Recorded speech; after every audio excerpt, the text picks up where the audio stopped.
اس کی اہمیت کے حوالے سے مختصراً آپ کو میں بتا دیتا ہوں، کچھ احادیث آپ کے سامنے ذکر کریں گے اور پھر ہم سبق کی طرف آ جاتے ہیں۔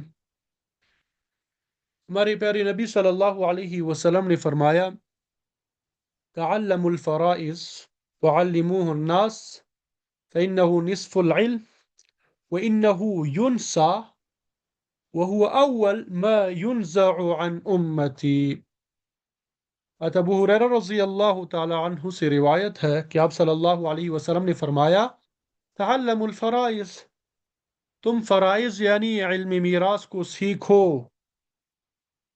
وعلموہ الناس، اور لوگوں کو سکھلاؤ، لوگوں کو سکھلاؤ، فإنہ نصف العلم، کیونکہ یہ نصف علم ہے۔ یہ کیا ہے؟ نصف علم ہے۔ وَأَنَّهُ يُنسَى، اور بلا شک و شبہ یہ بھلا دیا جائے گا۔ وَهُوَ أَوَّلُ مَا يُنزَعُ عَنْ أُمَّتِي، اور میری امت سے یہی علم سب سے پہلے اٹھایا جائے گا، سب سے پہلے اس علم کو اٹھایا جائے گا، سلب کیا جائے گا۔ اسی طرح ایک دوسری روایت میں ہے، تعلموا القرآن والفرائض وعلموها الناس، قرآن مجید کے ساتھ ملا کے بتایا جا رہا ہے کہ قرآن اور فرائض کو سیکھو، یعنی قرآن کو بھی سیکھو اور اس کے ساتھ ساتھ علم میراث کو بھی سیکھو۔ وعلموها الناس، صرف سیکھنا نہیں ہے، لوگوں کو بھی سکھلاؤ۔ اسی طرح ایک روایت ہے، حضرت عمر رضی اللہ تعالیٰ عنہ سے روایت ہے کہ آپ صلی اللہ علیہ وسلم نے فرمایا کہ تم فرائض کو ایسے اہتمام سے سیکھو جیسا کہ قرآن مجید سیکھتے ہو۔ تم فرائض کو ایسے اہتمام سے سیکھو جیسا کہ قرآن مجید سیکھتے ہو۔ حضرت عمر رضی اللہ تعالیٰ عنہ سے ایک روایت یہ بھی ہے، علم میراث کو سیکھو، فرائض کو سیکھو، فَإِنَّهَا مِن دِينِكُمْ، کیونکہ وہ تمہارے دین میں سے ہے۔ تو غرض یہ کہ بے شمار احادیث ہے، بے شمار روایات ہے جن سے معلوم ہوتا ہے کہ ہمیں علم میراث کو سیکھنا چاہیے۔ جن سے کیا معلوم ہوتا ہے بھائی؟ کہ ہمیں علم میراث کو سیکھنا چاہیے۔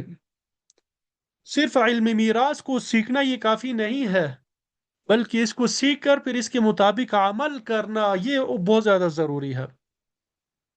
ایک تو غفلت ہمارے معاشرے میں یہ ہے کہ علم میراث کو سیکھا نہیں جاتا، ایک تو اس سے غفلت کی جاتی ہے، دوسرا یہ کہ اس پہ عمل نہیں کیا جاتا۔ وارثین کو ان کا حق اور ان کا میراث کا جو حصہ بنتا ہے، بالخصوص خواتین کو، بہنوں کو، بیٹیوں کو، وہ نہیں دیا جاتا، اور اس میں یعنی بہت زیادہ غفلت ہے۔ پوری امت مسلمہ، اس میں سے اکثر علاقے جو ہے وہ اس گناہ میں مبتلا ہے کہ وارثوں کو ان کا حق نہیں دیا جاتا، جو ان کا حق بنتا ہے وہ ان کو نہیں دیا جاتا۔ میں انشاءاللہ وقتاً فوقتاً احادیث مبارکہ آپ کے سامنے پیش کرتا رہوں گا کہ وراثت میں اگر کسی کا حق نہ دیا جائے تو اس کے لیے کیا کیا وعیدات ہیں۔ علم میراث جو ہے، دارالفتہ میں جب ہم بیٹھتے ہیں، مسائل حل کرتے ہیں، تو اگر آپ علم میراث سیکھیں گے تو گویا کہ آپ آدھے مفتی بن جائیں گے۔ وہ کیسے؟ کہ دارالفتہ میں آپ کسی بھی دارالفتہ سے پتہ کروائیں، وہاں پہ دو قسم کے مسائل بہت زیادہ آتے ہیں، ایک میراث کے حوالے سے اور ایک طلاق کے حوالے سے۔ جامعہ اشرفیہ کے دارالفتہ میں جب ہم بیٹھتے تھے، آپ یقین کریں صبح سے شام تک جو مسائل آتے تھے ہمارے پاس، وہ یا تو وراثت سے متعلق ہوتے تھے یا طلاق سے متعلق۔ ٹھیک ہے؟ تو اگر آپ کو علم میراث آتا ہوگا تو گویا کہ آپ آدھے مفتی بن جائیں گے۔ تو آپ یہ 15 دن محنت کریں گے، کوشش کریں گے، تو انشاءاللہ آپ آدھے مفتی بن جائیں گے۔ علمی میراث کے مسائل آپ کے لیے کیا ہو جائیں گے؟ آسان ہو جائیں گے، آپ حل کر سکیں گے۔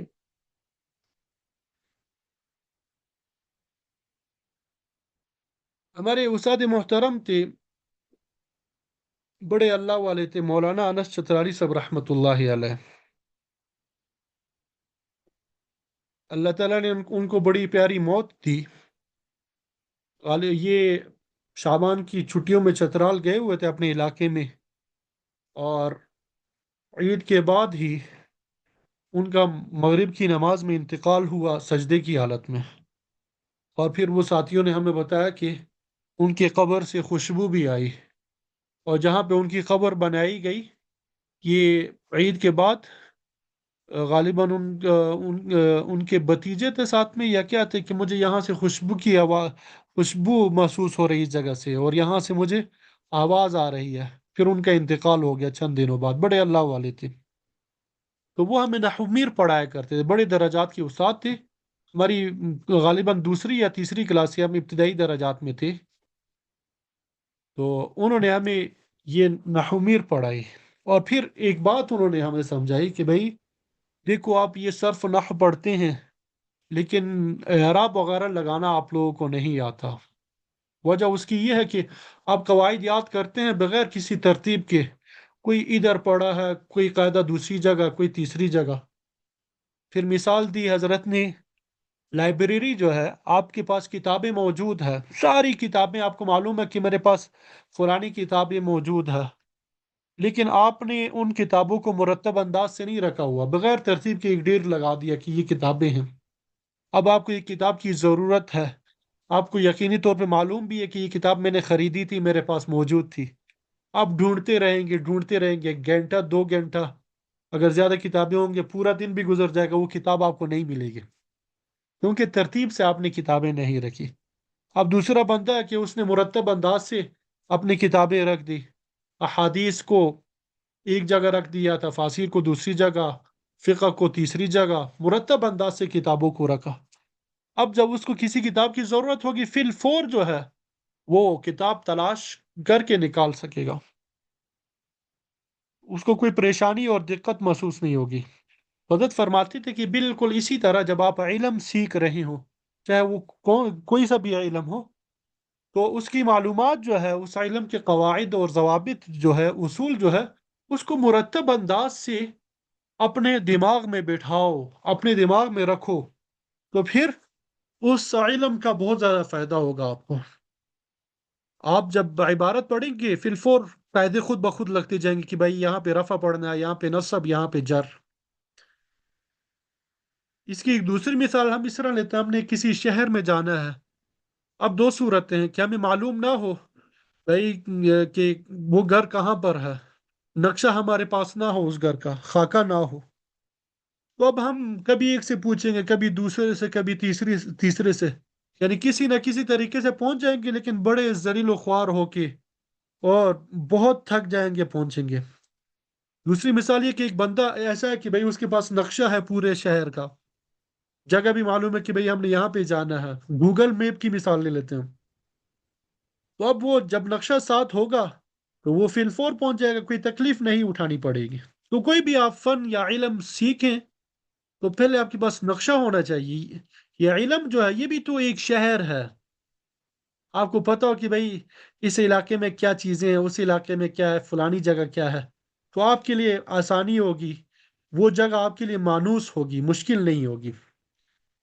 تو علمی میراث جو ہمارا یہ کورس ہے،